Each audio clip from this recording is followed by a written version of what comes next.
Então, pessoal, dando prosseguimento às nossas aulas de eletrônica digital, eu resolvi fazer um vídeo bem curtinho aqui, só para a gente dar prosseguimento na parte de lógica sequencial. O tópico escolhido é flip-flop tipo D, e a gente vai dar uma estudada em como que esse flip-flop funciona, de onde ele originou, porque ele é muito necessário nas aulas que virão, tanto das estruturas tipo trava ou latch, e as estruturas dos registradores, seja série-série, série paralelo, paralelo-série, enfim. Os flip-flops tipo D, então, eles se originam dos flip-flops JK, aqui tem um exemplo de um flip-flop JK, Master Slave. Essa entrada, que vai ser minha entrada D, na verdade ela é igual à entrada J, e o que diferencia nessa ligação é que são escolhidos essas duas linhas aqui do flip-flop JK, ou seja, o J e o K nunca vão ser iguais, eles sempre vão ser diferentes. Isso é uma característica interessante porque ou eu vou resetar ou eu vou setar a minha saída.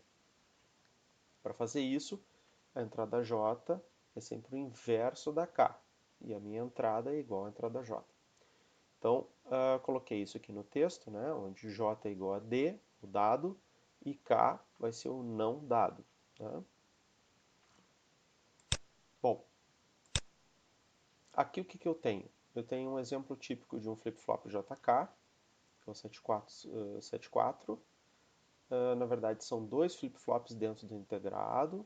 Tá? Esses integrados eles têm a entrada de dado, eles têm a entrada clock, eles têm a entrada barrada preset e a entrada barrada clear, né? Que precedem qualquer funcionamento de clock ou da entrada D.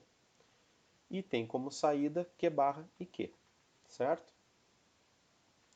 A gente consegue ver um pouco melhor quando aproxima a imagem aqui. Por exemplo, aqui o pino 2 é a minha entrada de dados. O clock fica vinculado aqui ao meu pino 3.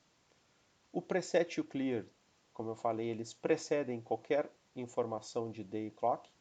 Se eu colocar um 0 em clear, a saída Q vai para 0 e, obviamente, Q barra vai para 1. Assim como se a ordem de preset for dada, ou seja, 0 no preset e 1 no clear, a saída Q vai para 1 e a Q barra vai para 0. A gente pode ver isso aqui na tabelinha. Dando um foco específico aqui na tabela, o que a gente tem? Se o preset está em low e o clear está em high, ou seja, eu quero dar um preset, não quero dar um clear, independente do clock, independente de D, a saída Q vai para nível alto, ou seja, eu presetei essa saída. Da mesma forma, se o preset está em alto, mas o clear está em baixo, então, independente de clock e do dado, a saída Q vai ser zerada, vai ser limpa. Se eu colocar os dois em low, dado que a ordem é sempre dada com a informação em zero, porque clear é barrado e preset é barrado, eu forço um race. Dá para ver aqui embaixo da tabela, na anotação do fabricante, que essa configuração ela não é estável. Ou seja, o ideal é não forçar esse tipo de competição entre as duas entradas, porque a gente não sabe ao certo o que pode acontecer.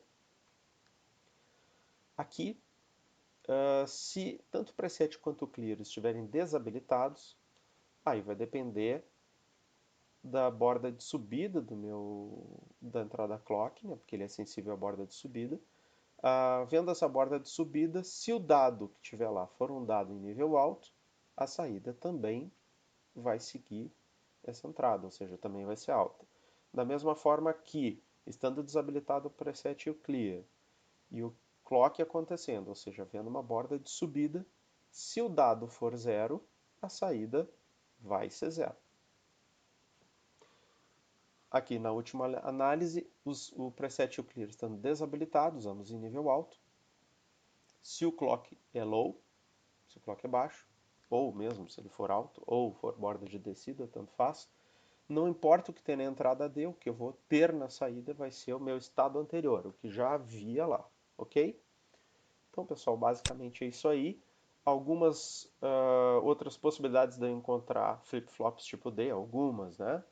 Eu tenho aqui o modelo 7474, que é o que a gente vinha ilustrando na apresentação na lâmina anterior.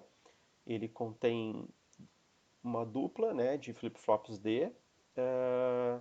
O 74175 é um flip-flop TTL também, já são 4 flip-flops D com clear apenas. O 74273 é um pouquinho diferente. O 74273 ele é um flip-flop octal do tipo D com transparência. O que significa isso? Não é um flip-flop D, nem dois, nem quatro. São 8. Se a gente der um zoom aqui e olhar nessa imagem, a gente vai ver que nós temos 8 entradas D e, obviamente, 8 saídas Q. Então aqui eu tenho, por exemplo, o meu D0 no pino 3 e o meu Q0 no pino 2. Tá certo? Isso aqui é uma outra estrutura que a gente vai ver daqui a pouquinho, que são as estruturas latches, ou travas, e elas dependem desse flip-flop D para existir. Então ele é muito importante nesse aspecto. Né? Já cria aí uma espécie de célula de memória, onde a informação entra na informação no pino D, é habilitada para saída e, se eu não permitir uma nova escrita, esse dado fica retido, fica travado na saída. Por isso que se chama de estrutura LET, mas a gente vai ver isso no próximo vídeo, ok? Deixo aqui, pessoal, algumas referências bibliográficas, onde eu tirei fotos e algum texto. O Electronics Tutorials ele foi traduzido, então tem algumas modificações aí, mas é um site bem legal para ser lido, tem muita ilustração. O Laboratório de Eletrônica também, muitas ilustrações, um texto bem simples de ler. E um livro muito bom que eu uso em aula, que é o livro do Idoete Capuano, da editora Érica, que é bem uma linguagem bastante simples e muito completa para esses fundamentos todos que a gente precisa para entender esses dispositivos, ok? Então, pessoal, essa primeira aula, ou essa primeira videoaula é sobre o assunto dos flip-flops D.